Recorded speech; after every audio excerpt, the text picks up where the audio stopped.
কচুরলতি চিংড়ি মাছ নারকেল দিয়ে এই একটা মজার একটা আইটেম। এটা খেতে খুবই ভালো লাগে। আমরা সাধারণত চিংড়ি মাছ আর লতি দিয়ে খাই, কিন্তু এই নারকেল সাথে দিয়ে যে খাওয়া যায় এটা অনেক সময় অনেকেই হয়তো জানে না। তো যাই হোক, আজকের রেসিপি আমার সবার জন্য। তো এইভাবে আপনারা রান্না করে খেয়ে দেখতে পারেন, আপনাদের কাছেও অনেক ভালো লাগবে। তো এই এই আইটেমটা খুবই মজার, কিন্তু একবার যদি এই রান্না করে খেতে পারেন তাহলে আপনারা কিন্তু এই এই রান্নাটাকে আপনারা খুবই ভালোবেসে ফেলবেন। তো কাজেই এইভাবে রান্নাটা করে খেয়ে দেখবেন। তো আসসালামু আলাইকুম, দিলুস কিচেন থেকে আজ আমি আপনাদের জন্য একটি মজার আইটেম নিয়ে এসেছি। সেটা হলো চিংড়ি মাছ, কচুরলতি আর নারকেল দিয়ে একটা মজার একটা তরকারি। এইভাবে আপনারা রান্না করে খেয়ে দেখবেন। এই রান্নাটা আমি কিভাবে করেছি আসুন একবার অন্তত একটু দেখে নেওয়া যাক। তো তাহলে বিসমিল্লাহ করে আমরা আরম্ভ করতে পারি। এই যে দেখুন আমার তরকারিটা দেখতে কতটা সুন্দর এবং কতটা লোভনীয় হয়েছে। এইভাবে আপনারা করে একবার অন্তত খেয়ে দেখবেন, আপনাদেরও অনেক ভালো লাগবে। তাহলে আসুন বিসমিল্লাহ করে রান্নাটা আরম্ভ করা যাক। আমি এই ফ্রোজেন লতি দিয়ে আমি চিংড়ি মাছ আর নারকেল দিয়ে রান্না করি। রান্নার জন্য একটা হাঁড়ি বসিয়ে দিয়েছি। আমি সরষের তেল দিয়ে রান্না করব, আপনারা সয়াবিন দিয়ে করতে পারেন। আমি এখানে দেড় চা চামচ টেবিল চামচ পরিমাণ সরষের তেল দিয়ে নিয়েছি।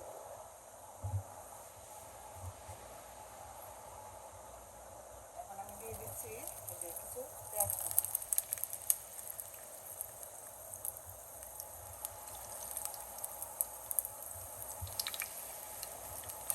এখানে হালকা একটু বাদামি করে ভেজে নিই। দিয়ে দিচ্ছি 1 টেবিল চামচ রসুন বাটা, দিয়ে একটু ভালোভাবে কষিয়ে নিই। কোরবানির গরুর মাংস খেতে খেতে আমার হয়ে গিয়েছে, ভাবলাম যে আজকে একটু লতি নারকেল দিয়ে চিংড়ি মাছ দিয়ে একটু রান্না করি, তাহলে মুখের রুচিটা একটু চেঞ্জ হবে।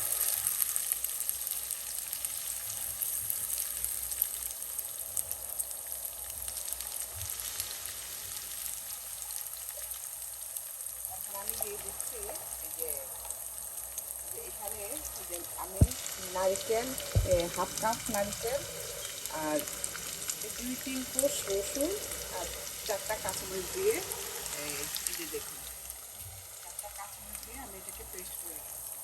এখন এটা দিয়ে দিচ্ছি।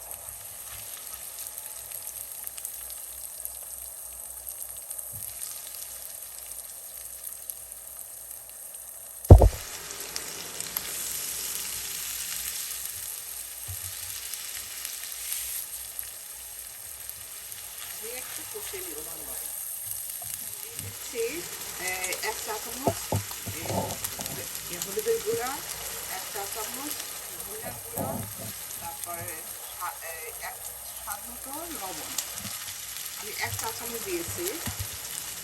আর দিয়ে দিচ্ছি এই যে 1 চা চামচ মরিচের গুঁড়া।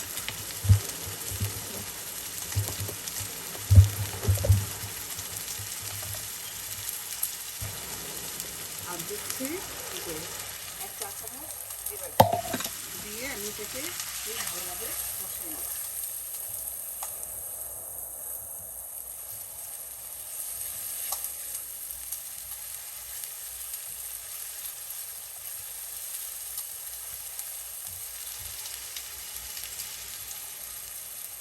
যে ব্লেন্ডারে করেছিলাম সেই ব্লেন্ডারটা দিয়ে একটু ভালোভাবে মশলাটা কষিয়ে নেব।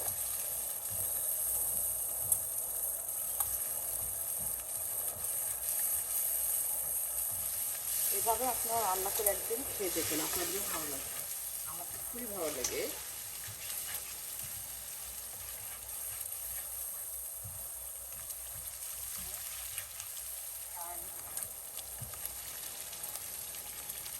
আর এই রান্নাটা খুবই টেস্টি আপনারা একদিন রান্না করে দেখতে পারেন। এখন আমি একটু ভালোভাবে কষিয়ে নিই। এখন দিয়ে দিচ্ছি এই যে আমি লতিগুলা ভালোভাবে ধুয়ে নিয়েছি, ধুয়ে চালনিতে সেঁকে রেখেছি। এখন লতিগুলো দিয়ে দিচ্ছি। অনেকে বলে ফ্রোজেন লতি সিদ্ধ হয় না, ফ্রেশ লতি, কিন্তু আসলে আমি এটার ডিফারেন্স কোনো ডিফারেন্সই বুঝি না। এটা আমি লতি মানে কষাতে কষাতেই সিদ্ধ হয়ে যায়, এতটা ভালো। আর আমরা তো সাধারণত এখানে ফ্রেশ লতি পাওয়াটা সম্ভব না। এই মাঝে মাঝে ওঠে, তবে এগুলি বাসায় এনে কেটে কুটে রেডি করাটা খুবই কষ্টকর। তো যার কারণে এই ফ্রোজেন লতিটাই আমার কাছে ভালো লাগে। এটা সিদ্ধ হয়ে যায় খুব তাড়াতাড়ি, তার কষাতে কষাতেই সিদ্ধ হয়ে যায় এরকম।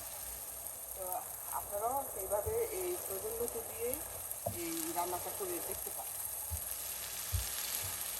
আর আমি কিছু চিংড়ি মাছ আগের থেকে একটু হালকা পরিমাণে ভেজে রাখছি, সেটাও দিয়ে দিই।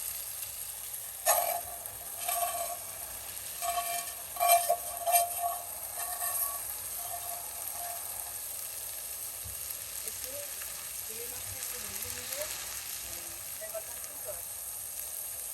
তারপর থেকে ভেজে দেওয়ার চেষ্টা করবে।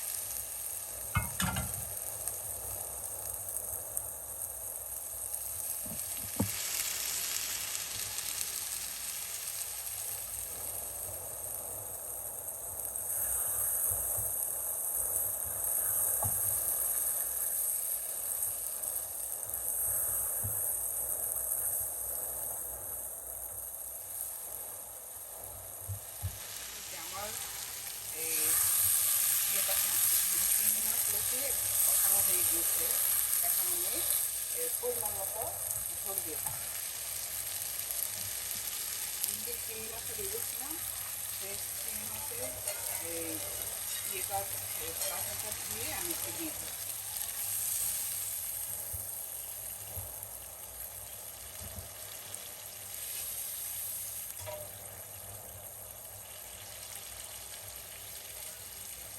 আমি এখন এই ঝোল দিয়ে দিচ্ছি।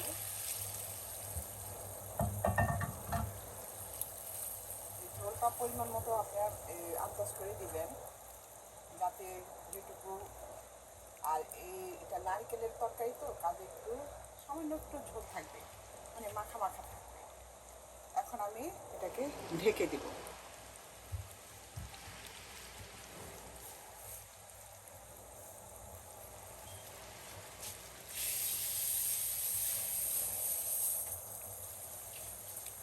এখন আমি একটা ঢাকনা দিয়ে ঢেকে দিই। ঢাকা তুলে একটু নেড়ে দিচ্ছি।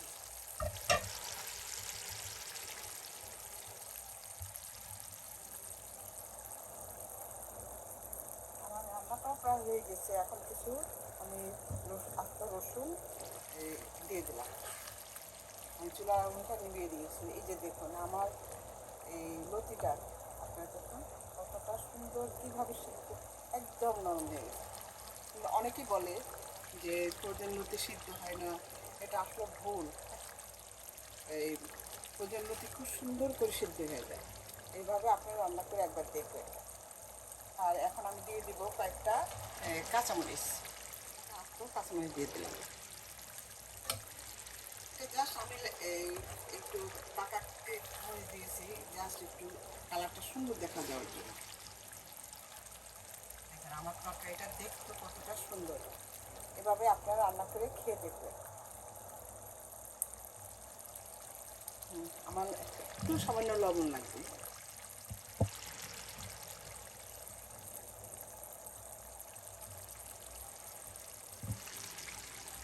লবণটা আপনারা দেখে নেবেন।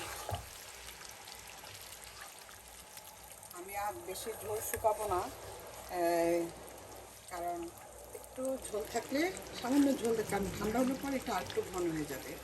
একটু ঝোল থাকা অবস্থায় তুলে নিতে হবে। তো এভাবে আপনারা রান্না করে একদিন অন্তত খেয়ে দেখবেন, আপনাদের কাছে খুব ভালো লাগবে। এবং আপনারা, আমি শিওর যে আপনারা এই রান্নাটা প্রেমে করে যাবেন, যে এতটাই মজা। লতি দিয়ে, লতি, নারকেল আর চিংড়ি মাছ, এটা খুব খুবই মজার। এভাবে আপনারা রান্না করে একবার অন্তত খেয়ে দেখবেন। আর আমার এই রান্নাটা যদি আপনাদের ভালো লাগে তাহলে আপনারা লাইক শেয়ার কমেন্ট করে আমার পাশে থাকবেন। এইভাবে আমি কিছু কিছু এভাবে আমি নতুন নতুন কিছু রান্না নিয়ে আপনাদের মাঝে হাজির হব। ততক্ষণ পর্যন্ত আপনারা সবাই সুস্থ থাকবেন, ভালো থাকবেন আর দিলুস কিচেনের পাশে থাকবেন। তো আল্লাহ হাফেজ, বাই।